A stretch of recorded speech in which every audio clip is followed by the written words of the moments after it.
I actually think America needs to be part of this equation because otherwise there is a very real threat of it spiraling out of control. Yeah. It is 24 minutes to 8. After his summit of Western leaders and President Zelensky in London, Keir Starmer said he would try to bring a group of nations together to protect Ukraine after any peace. We will go further to develop a coalition of the willing to defend a deal in Ukraine and to guarantee the peace. Now, the coalition of the willing was how the countries led by America and including the UK who took on Saddam Hussein were also described.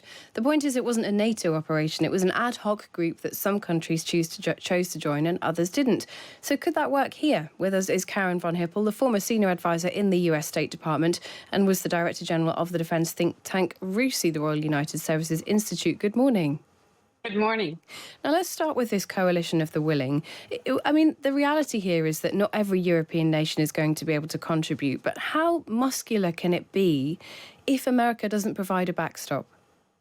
Well, that's a very good question, and that's really the most important issue that the Ukrainians are worried about is what kind of backstop do the Americans provide, if any.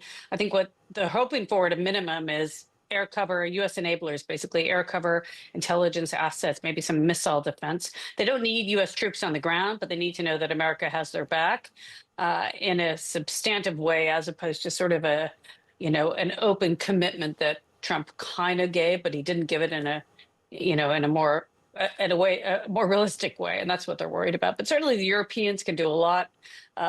No country right now, U.S., European countries, UK, have enough.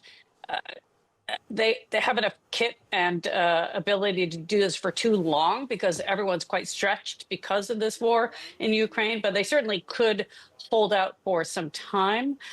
Coalitions of the willing are easier because you don't need to get every single country on board, and that's often even how some UN peacekeeping missions are set up, is by the 4 or 5 countries that want to start out and are ready to go right away, and then others get fed in as and when they're able to do so. So I suppose what you're saying is it would be possible to do it without the US, but it would be difficult and it would not be sustainable. I suppose the question for lots of people this morning is what is holding Donald Trump back from making that commitment? Because he is a member of NATO. It is technically a commitment, part of the commitment of NATO to defend other allies. And there are allies in that region who are now questioning whether or not that stands, the Article 5 commitment. Is it a tactic here to try and get Putin to the table? Is that why Trump is hesitating? Look, I'm not a Trump whisperer, so it's better to ask someone like Piers Morgan or people who talk to him and know him, why he's doing certain things. I mean, we've seen just in the last week how he changes his stance on things. One day he calls Zelensky a dictator, another day, did I say that? Some of it may be posturing, some of it may be trying to message Putin and to make sure Putin gets on board, because, of course, it's not clear what Putin will agree to. There's all this talk about what the Europeans and the transatlantic partners are going to do, but what will Putin actually agree to? Putin and Lavrov initially said no European troops on the ground. Then Donald Trump says no, he'll do that. So it's not clear. I actually think America needs to be part of this equation because otherwise there is a very real threat of it spiraling out of control. Yeah. And that's, really what I think Zelensky was so stressed about. We don't know what the conversation was in private, but he was obviously very agitated because presumably Vance and Trump didn't offer him very much when they did meet and then expected him to sign away, all sorts of Ukraine sovereignty to the United States. And so that's at the end of the day, that's the most important thing. But let's not forget that Donald Trump, more than anything, wants to be seen as a credible deal maker. He wants to he really does actually want to end this war. I do give him credit for that. I think nobody likes to see all these people getting killed on the battlefield, innocent civilians, getting attacked and killed. And so I do think he really wants to end the war. But the question is at what cost? Yeah. And there is a suggestion today that the Pentagon has been told to stop offensive cyber operations in Russia. That may well be part of trying to get President Putin to the table. But do you think that goes too far? I mean, it seems like a pretty big risk for the US to do that. I know this is where, there are many people out there that argue that Donald Trump is not a great deal maker, that he gives away too much before he starts. We saw that with North Korea and China in the first time around. Yes, giving away something to Russia before they've even agreed to do anything is pretty risky. The Secretary of Defense did that, I think, yesterday. He made that announcement. But they could always turn that back on pretty quickly if they need to. Yeah, it's a good point. Karin van Hippel, thank you for giving us your take on the coalition of the willing. Also joining us on the line is Nicola Protoccini, a member of the European Parliament for the ruling Brothers of Italy party. Good morning. Good morning, everybody. We were talking there about a coalition of the willing. Is Italy prepared to guarantee to participate, and if so, what?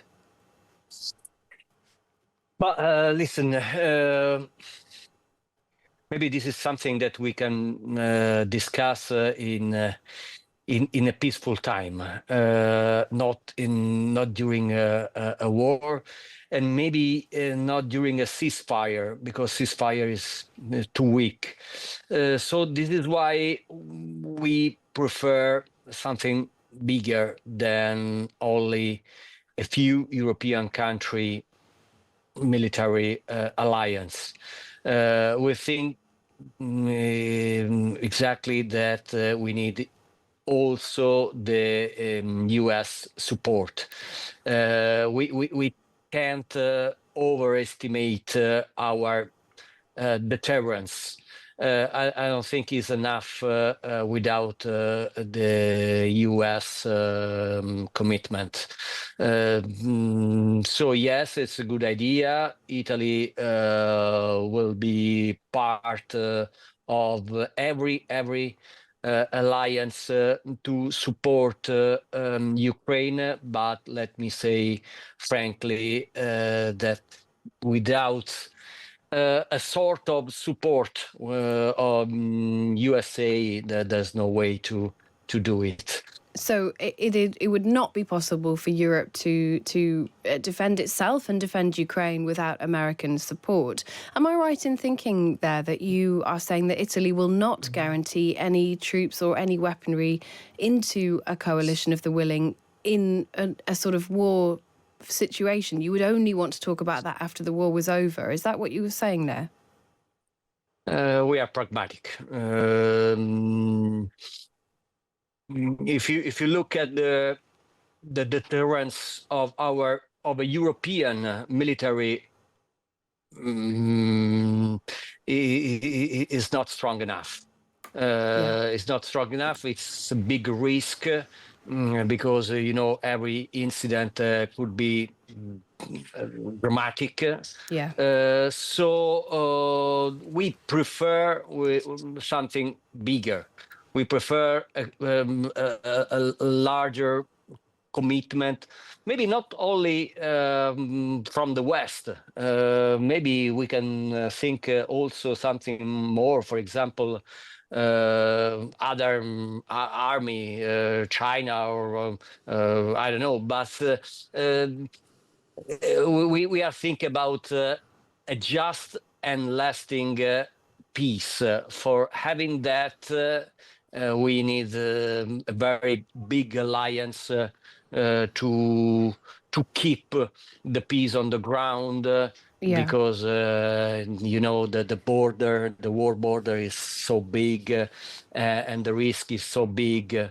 So this is why we hope something Yes, bigger. something bigger.